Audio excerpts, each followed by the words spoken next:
The Rocky Road to Ruin. An Ice Cream Shop Mystery, Book 1, by Meri Allen. Narrated by San Anas. Chapter 1.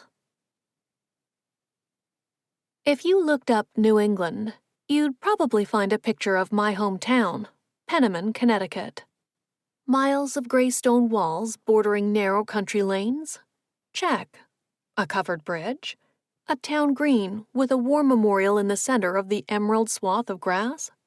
Check and check. My rented car's engine purred as I drove one of those lanes under the spreading branches of oaks whose leaves would shimmer with crimson and gold come fall. A warm feeling of homecoming washed over me as the car rattled across the covered bridge that spanned the 7-mile river and swept into the village center. I took a spin around the green, enjoying the familiarity of the charming boutiques, restaurants, and stately Victorian houses that had been restored and painted to perfection. Then parked in front of my dad's used bookstore, the Penniless Reader. The brown clapboard building was shaded by a cheerful red and white striped awning. 2 benches flanked the front door, and a reader, with a golden retriever at his feet, sat there with a book in one hand and a coffee in the other. Golden marigolds and red geraniums burst from window boxes and the hanging basket outside the front door.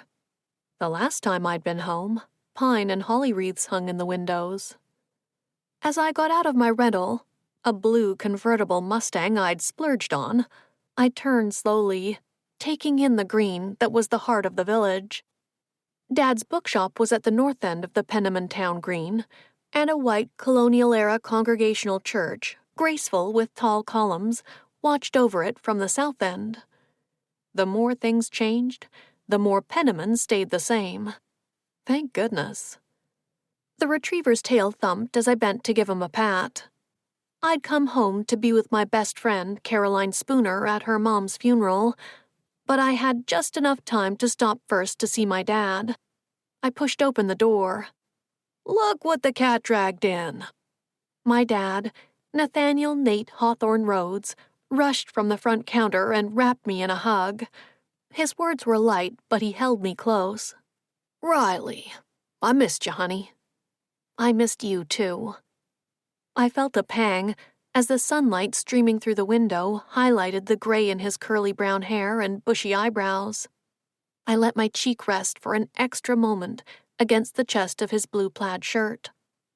Dad was wiry, 6 feet tall with stooped shoulders, and I fit perfectly under his chin. My dad had left his teaching job and started the Penniless Reader soon after I was born.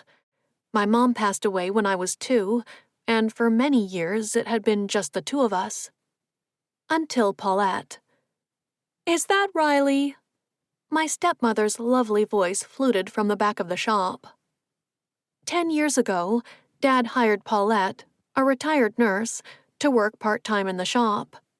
When Dad asked me for my blessing to marry her, what could I say? I'd started taking overseas assignments, and I wanted someone to look after him. If only she weren't so perfect. Despite the fact that I was a 35-year-old librarian who did occasional undercover work for my employer, a certain 3-letter agency in Washington, D.C., had several thousand followers of my own food blog, and traveled the world solo since I was 16, Paulette's Stepford perfection always had a way of making me smooth my unruly shoulder-length black hair and wonder if I had spinach in my teeth. "Welcome home." Paulette emerged from the local history section, gracefully opened her arms in welcome, and gave me a kiss on the cheek. Though she was 67, she never mentioned her age, but I looked it up, she had an ageless beauty. Everything about her gleamed. Her flawless manicured nails, her silver hair, her diamond stud earrings. Paulette's elegant cream-colored cashmere top contrasted with the shop's warped linoleum floors, narrow rows of overstuffed shelves, and Dad's goofy homemade signs that read, "Treat your shelves," and "My weekend is fully booked." Her lovely cornflower blue eyes swept over me. "You're tired." Paulette turned to Dad, Doesn't she look tired, Nate? She's a sight for sore eyes. Dad beamed.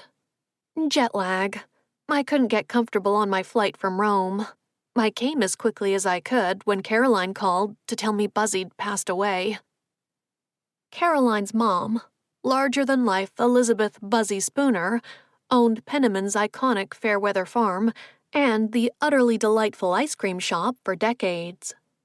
Dad's voice softened with concern. How's Caroline holding up? On the phone, Caroline's strained voice had sounded overwhelmed and exhausted. She lived in Boston, where she worked as an art appraiser for an auction house, but for years drove to Penniman every weekend to help Buzzie in the ice cream shop. She's holding up. The Brightwoods are a huge help. Thank goodness for them, Dad said. I agreed. Darwin and Prudence Brightwood had run Buzzie's farm for years, so she could concentrate on the shop. Paulette lowered her voice. I heard there's been fresh tension with Mike. Her words didn't surprise me. Caroline and her brother had never been close. The little bell over the door jingled as customers entered the shop, and I bit back the words I'd been about to speak. What now? Sometimes people rise to the occasion, Dad said. I'm sure Mike will support Caroline now that she needs him. Dad always saw the good in people. I loved that about him, but I didn't share his optimism. I'd known Mike for too long. I checked my watch. I'd better get going. The funeral's at 2:00. You and Caroline must come for dinner tomorrow, Paulette said. Thanks, Paulette. We will. Dad hugged me again. We'll see you at the service. As I got in the Mustang, I caught my reflection in the rearview mirror and recalled Paulette's words. So I had bags under my eyes. My eyes were the same emerald green as my granny's. Green as the cliffs of Moher, she'd say. The lilt in her voice as she put on an Irish accent always made me smile. I turned the key and the engine surged to life, the rumble and sense of power a pleasure I savored. Dad had always taught me to look for the good in difficult times, that beauty can be a consolation, and I tried to let the charm of the countryside on the short drive to Buzzie's farm wash over me. It didn't work. What was Mike up to now? Chapter 2. Riley, can you believe it? Caroline said. Mom always lied about her age. Now she's made it official. Church bells chimed as our steps took us from the cemetery behind the Congregational Church, leaving the gray marble headstone that marked the spot where Buzzie was buried next to her husband, Charles. I did the math. The birth date to death date span was 80 years, but underneath was inscribed aged 29. Buzzie had stopped counting birthdays at 29, and she'd had the last laugh.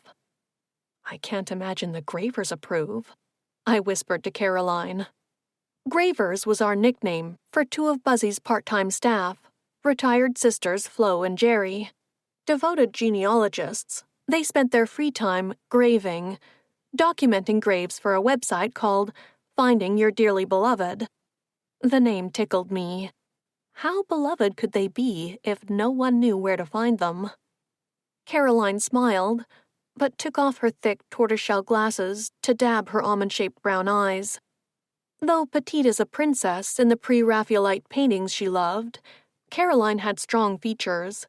A prominent aquiline nose, full lips, and thick brown corkscrew curls. I need to get back home, she said. I put my arm around her as we walked toward the parking lot, my mind turning one last time to Buzzie.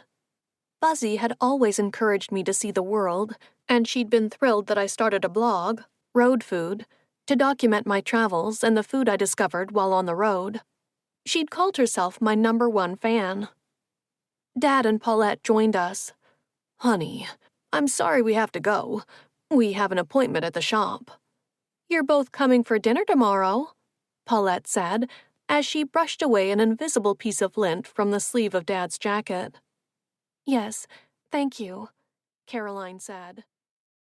I watched